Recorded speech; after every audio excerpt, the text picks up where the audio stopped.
Oi, eu sou Gabriela Hermes e você está no Mentes de Ferro TV, um local para descobrirmos o potencial da nossa mente, nossas vocações, nossa capacidade de produção, o tamanho da nossa resiliência e, por que não, falar de negócios e incluir nesse papo os negócios sociais.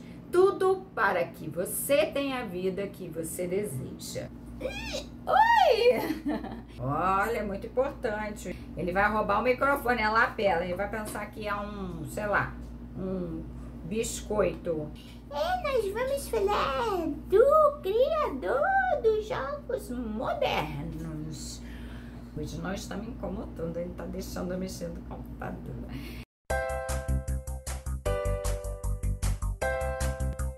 Quem recriou os jogos da antiga Grécia,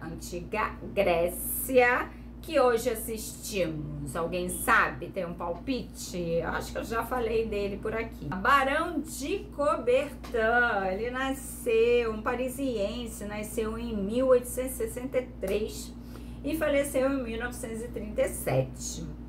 Ele viveu 74 anos, para a época é bastante, não é isso? Ele possuía o título de nobreza, era historiador e pedagogo. Chegou a cursar direito, mas não levou adiante. Ele cursou direito na Universidade de Sorbonne, lá na França, em Paris, onde ele teve acesso à cultura grega. Tô olhando para mim, tô olhando para vocês.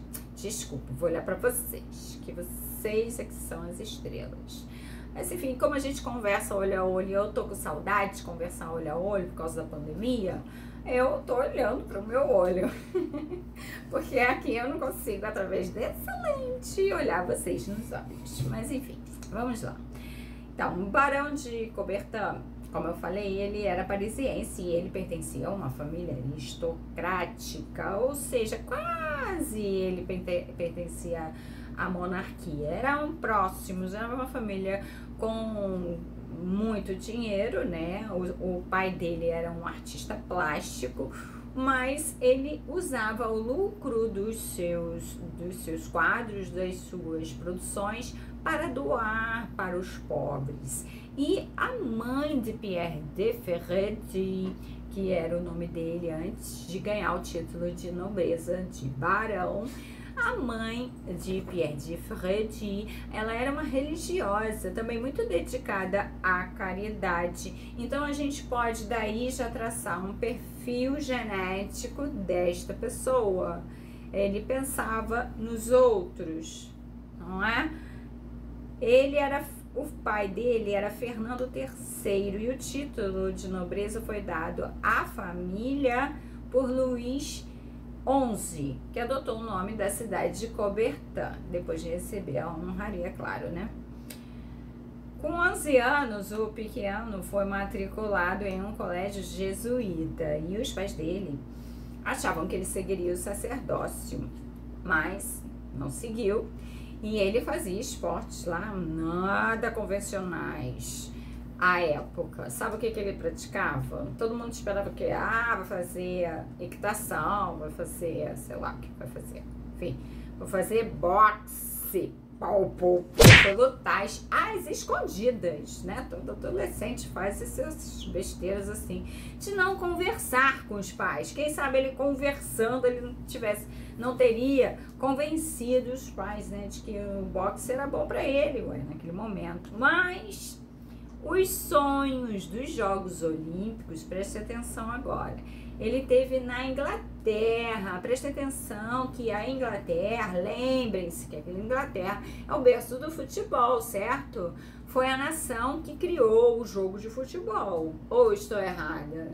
Não estou errada. E o futebol lá, ele se apresentou de uma maneira que prestou um serviço à civilização àquela época, pois com regras e disciplinas e limites de comportamento entre os atletas em campo, isso foi projetado para a sociedade em termos gerais e estudado pelo sociólogo Norbert Elias, que diz que o processo civilizatório da Inglaterra se deu muito por conta da criação do jogo de futebol. Então essas regras, o costume de respeitar o amigo, de usar o bom senso, o fair play, o jogo limpo, de ser solidário, de ter as regras de horários, disciplinas, isso se reflete na sociedade de uma forma positiva, na sociedade inglesa de uma forma positiva. E Pierre de Coubertin, na época já, ele observou isso e comparou com o seu país, a França, onde ele observava que os estudantes eles se dedicavam à performance escolar, quase que somente à performance escolar, e orientados por seus tutores, eles não praticavam o esporte. E Pierre de Coubertin pensou em levar para a França esse modelo de escola vocacionada para o esporte.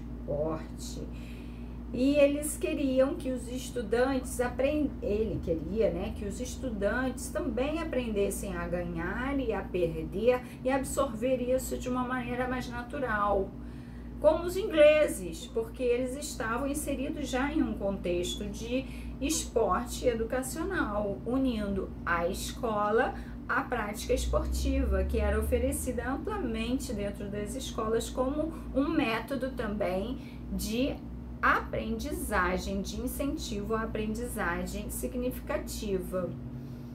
Em 1884, Pierre de Coubertin foi mandado lá para a tal Universidade de Sorbonne, como eu falei, para cursar Direito, né? E aí ele teve acesso a essa cultura greco-romana, mas ele abandonou o Direito e foi estudar Ciências Políticas, pois achava que poderia se engajar nos serviços públicos e fazer parte deles, o que ajudaria a realizar o sonho dos Jogos Olímpicos. E assim ele caminhou. O Barão de Coubertin, ele começou a escrever artigos e a fazer palestras motivacionais, podemos dizer assim hoje em dia, para que os franceses se convencessem dessa estrutura que une a escola, o esporte, para dentro da escola, de uma maneira que o esporte apoiasse os estudos, o que de fato a gente hoje consegue com estudo científico, com artigos científicos diversos que comprovam que a atividade física ela favorece a aprendizagem, porque ela trabalha outras habilidades e desperta o cérebro para outros campos, não somente campos cartesianos, das exatas, mas desenvolve habilidades que hoje, no nosso novo futuro, ou futuros possíveis, nós vamos usar, já falamos das habilidades.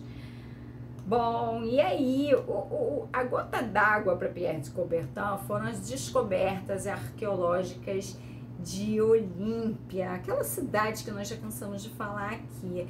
E isso motivou muito as ideias de Coubertin de recriar os jogos da antiga Grécia para os tempos modernos. E aí, em 1894, o Barão de Coubertin realizou um encontro, conseguiu divulgar através das suas publicações e começou a fazer encontros, e o Congresso Internacional de Amadores foi um marco com o objetivo de discutir a volta dos Jogos Olímpicos. Foi nessa ocasião que foi criado o COI, o Comitê Olímpico Internacional. Então, o evento que decidiu, o primeiro evento que decidiu que haveria de 4 em 4 anos de novo os Jogos Olímpicos foi esse que ocorreu em 1894. Na abertura dos primeiros Jogos Olímpicos da Era Moderna, Pierre de Coubertin não foi reconhecido por todos. Ele foi esquecido, os seus esforços todos foram esquecidos naquela época. Após os Jogos de Atenas, que ocorreu em 1896, Coubertin assumiu a presidência do COI e lá ficou como presidente honorário até a sua morte. A glória e o reconhecimento veio ao ser indicado ao Prêmio Nobel da Paz em 1935, mas nessa época, quem é que estava no poder na Alemanha e que tinha muita influência sobre tudo e todos? Hitler, Adolf Hitler, impediu que Pierre de Coubertin ganhasse o Prêmio Nobel da Paz em vida, pois Hitler patrocinava esse evento à época. Mas o Coubertin, ele deixou pra gente um legado de artigos e livros e está sepultado em Lausanne, na sede do COI, e o seu coração está em um monumento na cidade de Olímpia, na Grécia, onde é reconhecido como, aí sim, reconhecido como o pai dos jogos modernos. Gostaram? No próximo episódio, vamos falar dos objetivos do movimento olímpico traçados nesse primeiro encontro que foi criado o COI em 1894, e também vamos falar dos princípios fundamentais da Carta Olímpica. Eles estão expressos nessa Carta Olímpica que foi escrita por Pierre de Coubertin nesse evento de 1894 que criou o COI. Então, 1894 é uma data para nunca ser esquecida, ok? Eu vejo vocês daqui a pouco. Um beijo e até lá!